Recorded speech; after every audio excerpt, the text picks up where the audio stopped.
Hello everyone, how are you all?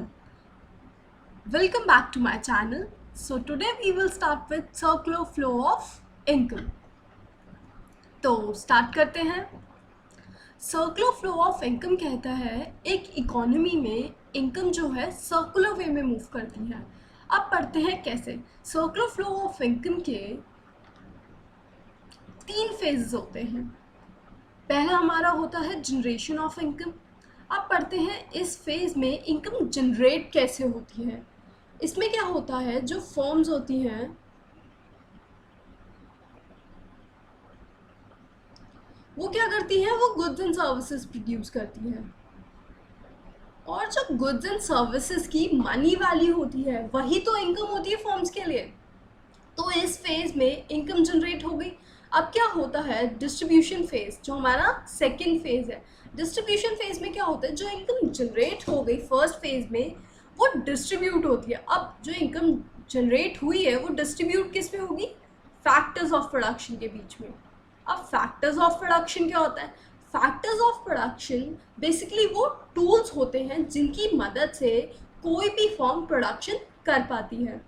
अब जैसे कि मान लो एक बिजनेसमैन है, तो उसको अगर शूज़ मैन्युफैक्चर करने हैं तो उसके लिए उसको एक लैंड चाहिए जहाँ पर उसकी प्रोडक्शन होगी, और उसको लेबर भी चाहिए जो उसके लिए काम करेगी, और कैपिटल भी चाहिए. अब जो कैपिटल होती है ना, उसके 2 तरीके के मीनिंग होते हैं. कैपिटल एक तो वो कैपिटल जिसको यूज़ करके हम further goods and services produce कर पाते हैं. जैसे मान लो हमारे होगी मशीन्स को हम यूज़ करके goods and services further produce कर सकते हैं. और कैपिटल के अंदर ह्यूमन कैपिटल भी आती है, जैसे स्किल्स हो गई ह्यूमन बीइंग की या नॉलेज हो गई उसकी, तो कैपिटल भी चाहिए. और होता है हमारा एंटरप्राइज.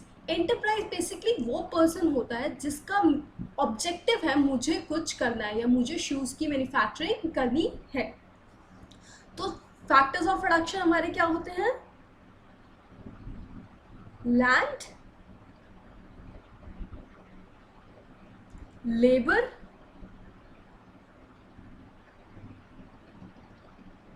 कैपिटल,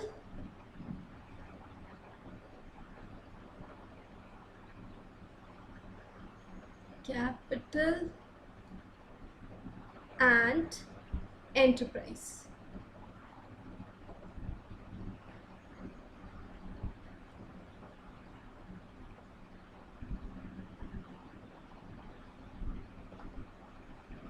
अब क्या हुआ, इन फैक्टर्स ऑफ प्रोडक्शन को यूज़ करके लैंड, लेबर, कैपिटल, एंटरप्राइज को यूज़ करके फर्म्स ने गुड्स एंड सर्विसेज तो प्रोड्यूस कर लिए.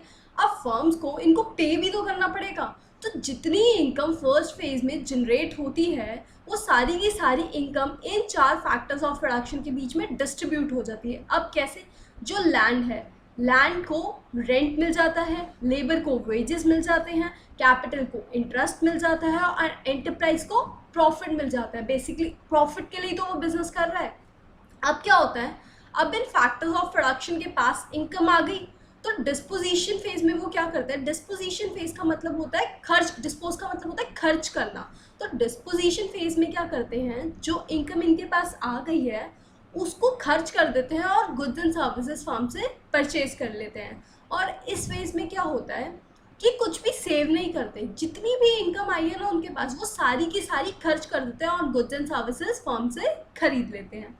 तो 3 फेज होते हैं सर्कुलर फ्लो ऑफ इनकम की, generation phase, distribution phase and disposition phase.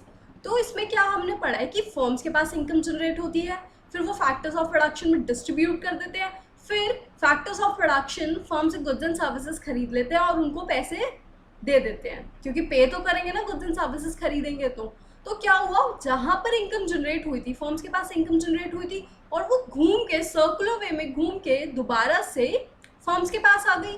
तो इसी को बोलते हैं सर्कुलर फ्लो ऑफ इनकम, कि इनकम सर्कुलर वे में फ्लो कर रहा है. फर्म्स के पास जनरेट हुआ, फिर डिस्ट्रीब्यूट किया उन्होंने, फिर जो फैक्टर्स ऑफ प्रोडक्शन है उन्होंने गुड्स एंड सर्विसेज फर्म से दोबारा परचेज कर लिए, तो इनकम यहीं पर आ गई. अब एक बार इसकी डेफिनेशन पढ़ते हैं. इसकी डेफिनेशन कहती है ये साइकिल है, मतलब ये ऑनगोइंग प्रोसेस है. क्यों? क्योंकि जो प्रोडक्शन है एक इकोनॉमी में वो होती रहती है। अब प्रोडक्शन क्यों होती है? क्योंकि जो ह्यूमन बीइंग है उसकी जो वांट्स है वो अनलिमिटेड है, तो उसको सेटिस्फाई करने के लिए प्रोडक्शन होती रहती है इकोनॉमी में। तो ये साइकिल है जिसमें क्या होता है, सबसे पहले इनकम जनरेट होती है कहाँ पर? प्रोडक्शन प्रोसेस में। क्यों? क्योंकि goods and services firm produce करते हैं। फिर इसकी डिस्ट्रीब्यूशन होती है। अब डिस्ट्रीब्यूट किसके अंदर होगा? Among factors of production. Factors of production को फर्म डिस्ट्रीब्यूट कर देती है। Land, labour, capital, enterprise. Land को क्या मिल जाता है? रेंट। लेबर को क्या मिल जाता है? वेजेस। कैपिटल को इंटरेस्ट एंड एंटरप्राइज को प्रॉफिट। अब फाइनली क्या होता है, इसका सर्कुलेशन, मतलब सर्कुलेट होना कहाँ से? हाउस होल्ड से फर्म्स के पास आना। किस फॉर्म में? Consumption expenditure. क्यों? क्योंकि जो हाउस होल्ड होते हैं वो गुड्स एंड सर्विसेज को खरीद लेते हैं फर्म से। तो ये हमारा क्या हो गया? इनकम जनरेट हुई, डिस्ट्रीब्यूट कर दी उन्होंने, फिर हाउस होल्ड से फर्म्स के पास दोबारा पैसे आ गए। कैसे? क्योंकि हाउस होल्ड्स ने कंजम्पशन एक्सपेंडिचर किया गुड्स एंड सर्विसेज पर। तो ये थी हमारी डेफिनेशन।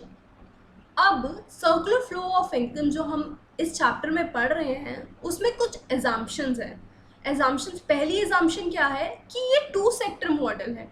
टू सेक्टर मॉडल का मतलब होता है कि हम सिर्फ दो सेक्टर्स एज्यूम कर रहे हैं जो हमारे हैं। पहला हमारा हाउस होल्ड्स और दूसरा फर्म्स। इसमें कोई थर्ड सेक्टर इन्वॉल्व नहीं है, ना तो कोई गवर्नमेंट का रोल है और ना ही किसी फॉरेन सेक्टर का रोल है। हम फॉरेन सेक्टर से कोई ट्रेड नहीं कर रहे हैं। और क्या होता है इसमें, जो हाउस होल्ड है ना वो फैक्टर सर्विसेज प्रोवाइड करते हैं। जो फैक्टर सर्विसेज जो है ना वो सिर्फ फर्म्स को प्रोवाइड करते हैं। क्यों? क्योंकि इसमें गवर्नमेंट सेक्टर तो है ही नहीं, ना फॉरेन सेक्टर है। तो सिर्फ जो हम जितना भी काम करेंगे वो सिर्फ हमारी जो कंट्री है उसके अंदर जो फर्म्स है उसी के लिए कर रहे हैं। अब क्या होता है, फर्म्स भी हैं वो अपना सारा का सारा आउटपुट सिर्फ हाउस होल्ड्स को सेल कर रही है, कहीं बाहर सेल नहीं कर रही। और हाउस होल्ड्स जो है ना अपना सारा जो इनकम आता है ना वो कंजम्पशन पर खर्च कर देते हैं। गुड्स एंड सर्विसेज उससे परचेज कर लेते हैं सारी इनकम, वो कुछ भी सेव नहीं करते। यही हमारी अगली अजम्पशन है, there are no savings in the economy. Economy में बिल्कुल भी सेविंग्स नहीं है। ना तो हाउस होल्ड सेव करके रखते हैं अपनी इनकम में से, ना फर्म सेव करके रखते हैं अपने प्रॉफिट में से। बट यूजुअली क्या होता है, जो हाउस होल्ड्स है ना वो भी सेव करके रखते हैं। अब वो सेव क्यों करते हैं? क्योंकि हाउस होल्ड्स जो हैं वो सोचते हैं कि हमारे पास अगर पैसा जुड़ा हुआ होगा ना तो कल को काम आएगा, तो इसलिए सारी इनकम खर्च नहीं कर देनी चाहिए, हमें कुछ सेव करके रखनी चाहिए कल के लिए कि कल काम आ सकता है। और जो फर्म्स हैं, फर्म्स इसलिए सेव करते हैं क्योंकि फर्म्स को लगता है कि आगे मुझे हो सकता है कि कल को एक्सपैंड करना पड़ जाए अपना बिजनेस, तो उसके लिए थोड़ा पैसा अगर मैं सेव करके चलूँगा तो मेरे पास उस टाइम पे पैसा होगा। और दूसरी बात है, फर्म को लगता है कभी कोई एक ऐसी अनसर्टेन सिचुएशन आ गई तो उसको डील करने के लिए भी तो मेरे पास पैसे होने चाहिए। तो इसमें एजम्पशंस होती हैं। पहली एजम्पशन हमारी क्या है कि टू सेक्टर इकोनॉमी है, इसमें हाउस होल्ड्स हैं और सिर्फ फर्म्स हैं। जो हाउस होल्ड्स हैं वो अपनी सारी की सारी फैक्टर सर्विसेज फर्म्स को प्रोवाइड कर देती है और फर्म्स अपने सारे के सारे गुड्स एंड सर्विसेज सिर्फ हाउस होल्ड्स को सेल करते हैं। और इस इकोनॉमी में सेविंग्स बिल्कुल भी नहीं है। हाउस होल्ड्स सेव नहीं करते अपनी इनकम से, और जितनी भी इनकम आती है ना वो सारी की सारी गुड्स एंड सर्विसेज पे खर्च कर देते हैं। और जो फर्म्स होती है, फर्म्स भी सेव नहीं करके रखते अपने प्रॉफिट में से। जितनी भी इनकम उनके पास जनरेट हुई वो सारी की सारी डिस्ट्रीब्यूट कर देते हैं फैक्टर्स ऑफ प्रोडक्शन में। तो ये हमारी असम्पशंस हो गई। अब जो इसका सर्कुलर फ्लो ऑफ इनकम का मेन डायग्राम है वो देख लेते हैं। इसमें क्या होता है, जो हाउस होल्ड्स हैं, हाउस होल्ड्स ऑफ फर्म्स को क्या प्रोवाइड करते हैं? हाउस होल्ड्स फर्म को फैक्टर सर्विसेज प्रोवाइड करते हैं, जो हमारी होती है land, labour, capital and enterprise. Factor services.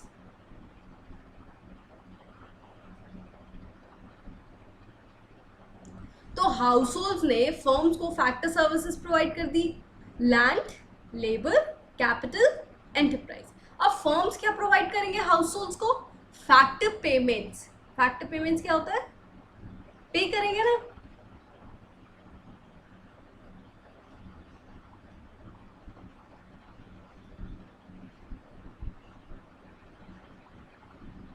Factor payments. अब फैक्टर पेमेंट्स किस फॉर्म में प्रोवाइड करेंगे? लैंड को क्या मिल जाएगा? रेंट, लेबर को वेजेस, कैपिटल को इंटरेस्ट और एंटरप्राइज को प्रॉफिट। तो फर्म्स ने factor payments they the house holds को। अब जो हाउस होल्ड्स हैं, हाउस होल्ड्स ने फर्म को फैक्टर सर्विसेज दी, तो फैक्टर सर्विसेज को यूज करके फर्म्स क्या प्रोड्यूस करेंगे? Goods and services. और वो गुड्स एंड सर्विसेज किसको देंगे? हाउस होल्ड्स को। सारी की सारी हाउस होल्ड्स को बेच देंगे। और हाउस होल्ड्स क्या करेंगे? गुड्स एंड सर्विसेज फर्म से खरीदेंगे, but in form of consumption expenditure. Consumption expenditure.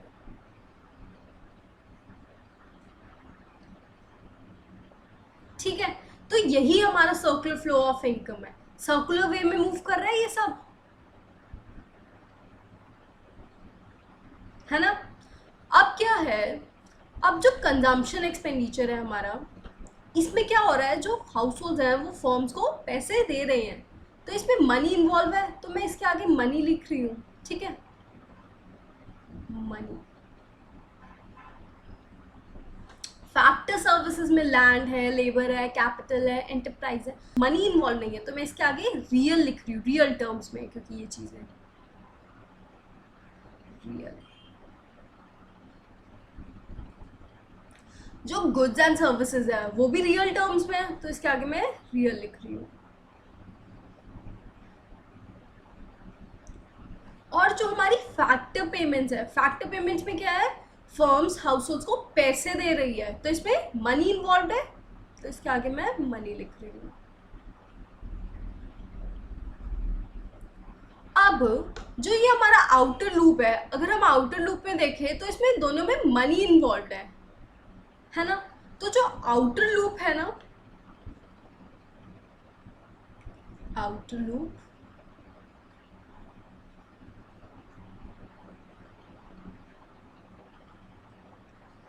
ये हमारा मनी फ्लो है।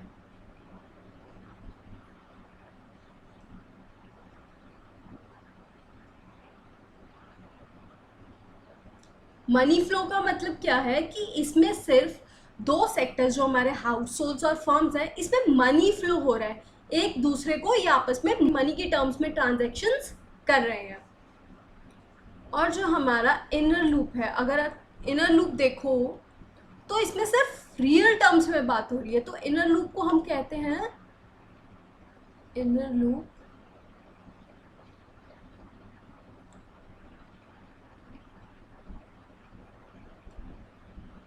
को हम रियल फ्लो कहते हैं। क्यों? क्योंकि इसमें सिर्फ गुड्स एंड सर्विसेज फ्लो हो रहे हैं दो सेक्टर्स के अंदर। तो ये हमारा सर्कुलर फ्लो ऑफ इनकम हो गया। अब जो हमने दो पढ़े हैं, एक इनर लूप और आउटर लूप, जो हमारा रियल फ्लो है और मनी फ्लो है, एक बार इसका डायग्राम अलग से पढ़ लेते हैं। जो रियल फ्लो है इसको हम फिजिकल फ्लो भी बोलते हैं, क्योंकि इसमें सिर्फ गुड्स एंड सर्विसेज फ्लो हो रहे हैं, फिजिकल फ्लो।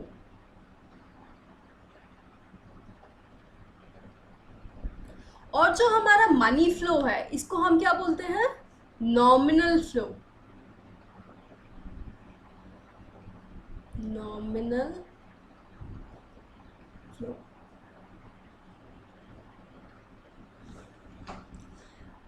रियल फ्लो में क्या होता है? दो सेक्टर्स है हमारे पास, हाउस होल्ड्स और फर्म्स, तो जो भी हम इसमें फ्लो करेंगे या जो भी एक्सचेंज करेंगे दो सेक्टर्स के बीच में, वो हमारा रियल टर्म्स में होगा। अब हाउस होल्ड्स हैं, फर्म्स को रियल टर्म्स में क्या दे सकते हैं? फैक्टर सर्विसेज, जो हमारी है land, labour, capital and enterprise. और फर्म्स क्या देंगे हाउस होल्ड्स को उसके बदले में? गुड्स एंड सर्विसेज की फॉर्म में। फर्म्स गुड्स एंड सर्विसेज देंगे हाउस होल्ड्स को। अब मनी फ्लो में क्या होता है, दो ही सेक्टर्स है, हाउस होल्ड्स और फर्म्स। हाउस होल्ड्स क्या देते हैं फर्म्स को, इससे पहले पढ़ते हैं फर्म्स क्या देती है। फर्म्स जो है हाउस होल्ड्स को क्या देगी, फैक्टर पेमेंट्स। क्यों, क्योंकि उसने फैक्टर सर्विसेज हाउस होल्ड्स की यूज की है। तो फैक्टर पेमेंट्स किस फॉर्म में देगी, rent, wages, interest and profit. और हाउस होल्ड्स जो हैं वो फर्म्स को क्या देंगे, हाउस होल्ड्स जो है फर्म से गुड्स एंड सर्विसेज परचेज करेंगे और उनको पैसे देंगे, किस फॉर्म में, कंजम्पशन एक्सपेंडिचर की फॉर्म में। तो ये हो गया हमारा रियल और मनी फ्लो। अब पढ़ते हैं स्टॉक एंड फ्लो वेरिएबल। जो हमारा स्टॉक एंड फ्लो वेरिएबल है ना, ये बहुत इंपॉर्टेंट कंसेप्ट है और हर बार पेपर में पूछा भी जाता है। स्टॉक वेरिएबल एक वो वेरिएबल होता है जो एक पर्टिकुलर पॉइंट ऑफ टाइम में मेजर किया जाता है। तो तुम्हारे मैथ्स के टेस्ट में कितने मार्क्स आए एक पर्टिकुलर डेट पे, तो वो जो तुम्हारा है ना वो स्टॉक वेरिएबल है कि एक पर्टिकुलर टाइम में, एक पर्टिकुलर डेट में तुम्हारे कितने मार्क्स तुमने स्कोर किए। और फ्लो वेरिएबल, और जो फ्लो वेरिएबल होता है ना वो एक वो वाला वेरिएबल होता है जो एक over a period of time measure किया जाता है। अब इसमें एग्जांपल में मान लो जैसे हम तुम्हारी मैथ्स की परफॉर्मेंस जज कर रहे हैं, बट एक साल में, कि एक साल में तुमने कैसा परफॉर्म किया, तो कभी तुम्हारे मार्क्स अच्छे रहे होंगे, कभी बेकार रहे होंगे, कभी कांस्टेंट रहे होंगे। तो जो भी इसका समराइज करके एक साल की परफॉर्मेंस आएगी वो तुम्हारे एक साल में जज किया जा रहा है, over a period of time. तो ये तुम्हारा फ्लो वेरिएबल है। अब इकोनॉमिक्स के टर्म्स में पढ़ लेते हैं स्टॉक और फ्लो वेरिएबल को। स्टॉक वेरिएबल वो वेरिएबल होता है जैसे कि मान लो तुम्हारा कितना गुड्स का स्टॉक पड़ा है एक पर्टिकुलर डेट पे, तो वो तुम्हारा क्या हो गया, स्टॉक वेरिएबल। कितने गुड्स एंड सर्विसेज प्रोड्यूस किए एक पर्टिकुलर मंथ में या एक पर्टिकुलर ईयर में, तो वो तुम्हारा फ्लो वेरिएबल है कि पूरे साल में तुमने कितने गुड्स एंड सर्विसेज प्रोड्यूस किए। एक पर्टिकुलर डेट पे देख रहे हो तो वो स्टॉक वेरिएबल है, और एक पर्टिकुलर टाइम पे देख रहे हो तो भी एक स्टॉक वेरिएबल है। बट अगर एक पीरियड ऑफ टाइम में देख रहे हो तो तुम्हारा फ्लो वेरिएबल है। अब जैसे कि मान लो नेशनल इनकम है, वो एक साल में जज की जाती है, तो वो तुम्हारा क्या है, फ्लो वेरिएबल है। डिफरेंस पढ़ लेते हैं। और जब भी डिफरेंस लिखोगे पेपर में तो बेसिस ज़रूर लिख के आना है, एक अच्छा प्रेजेंटेशन होता है इससे। तो सबसे पहले है मीनिंग। मीनिंग में क्या है, ये एक वेरिएबल है जो हमारा एक पर्टिकुलर टाइम में मेजर किया जाता है। फ्लो वेरिएबल वो वेरिएबल है जो हमारा over a period of time measure किया जाता है। अब जो स्टॉक वेरिएबल है इसमें टाइम डायमेंशन नहीं है, क्यों, क्योंकि ये टाइम के अकॉर्डिंग चेंज नहीं होगा, क्योंकि हम एक पर्टिकुलर पॉइंट ऑफ टाइम की बात कर रहे हैं। अब जो इसमें फ्लो वेरिएबल है इसमें टाइम डायमेंशन होता है, क्यों, क्योंकि फ्लो वेरिएबल में जैसे मान लो हम एक साल की तुम्हारी परफॉर्मेंस जज कर रहे हैं, तो कभी तुम्हारे मार्क्स कम रहे होंगे, कभी कांस्टेंट रहे होंगे, तो पूरे साल की बात हो रही है, तो टाइम इन्वॉल्व है इसमें, क्योंकि टाइम के साथ चीज़ें चेंज हो रही है। और यही हमारा थर्ड पॉइंट है, ये एक स्टैटिक कंसेप्ट है, मतलब इसमें ये कांस्टेंट कंसेप्ट है, क्योंकि एक टाइम पे अगर तुम एक चीज़ जज करोगे तो वो कांस्टेंट रहेगी, बट अगर तुम टाइम इन्वॉल्व कर रहे हो तो चीज़ें चेंज होंगी, कभी इंक्रीज होंगी, कभी डिक्रीज होंगी, कभी कांस्टेंट रहेंगी। अब एग्जाम्पल, पॉपुलेशन इंडिया की एक पर्टिकुलर डेट पे कितनी है, तो वो एक कांस्टेंट रहेगी, वो चेंज नहीं हो सकती। इस डेट पे जितनी पॉपुलेशन थी उतनी ही रहेगी। अब बर्थ, कितने लोगों ने 2011 में पैदा हुए, तो एक साल की बात हो रही है इसमें, तो जितने लोग 2011 में पैदा हुए, तो एक साल, over a period of time, तो ये एक फ्लो वेरिएबल है। थैंक यू गाइस, एंड हमारी नेक्स्ट क्लास में हम क्विज करेंगे, so get ready. Okay, bye, take care.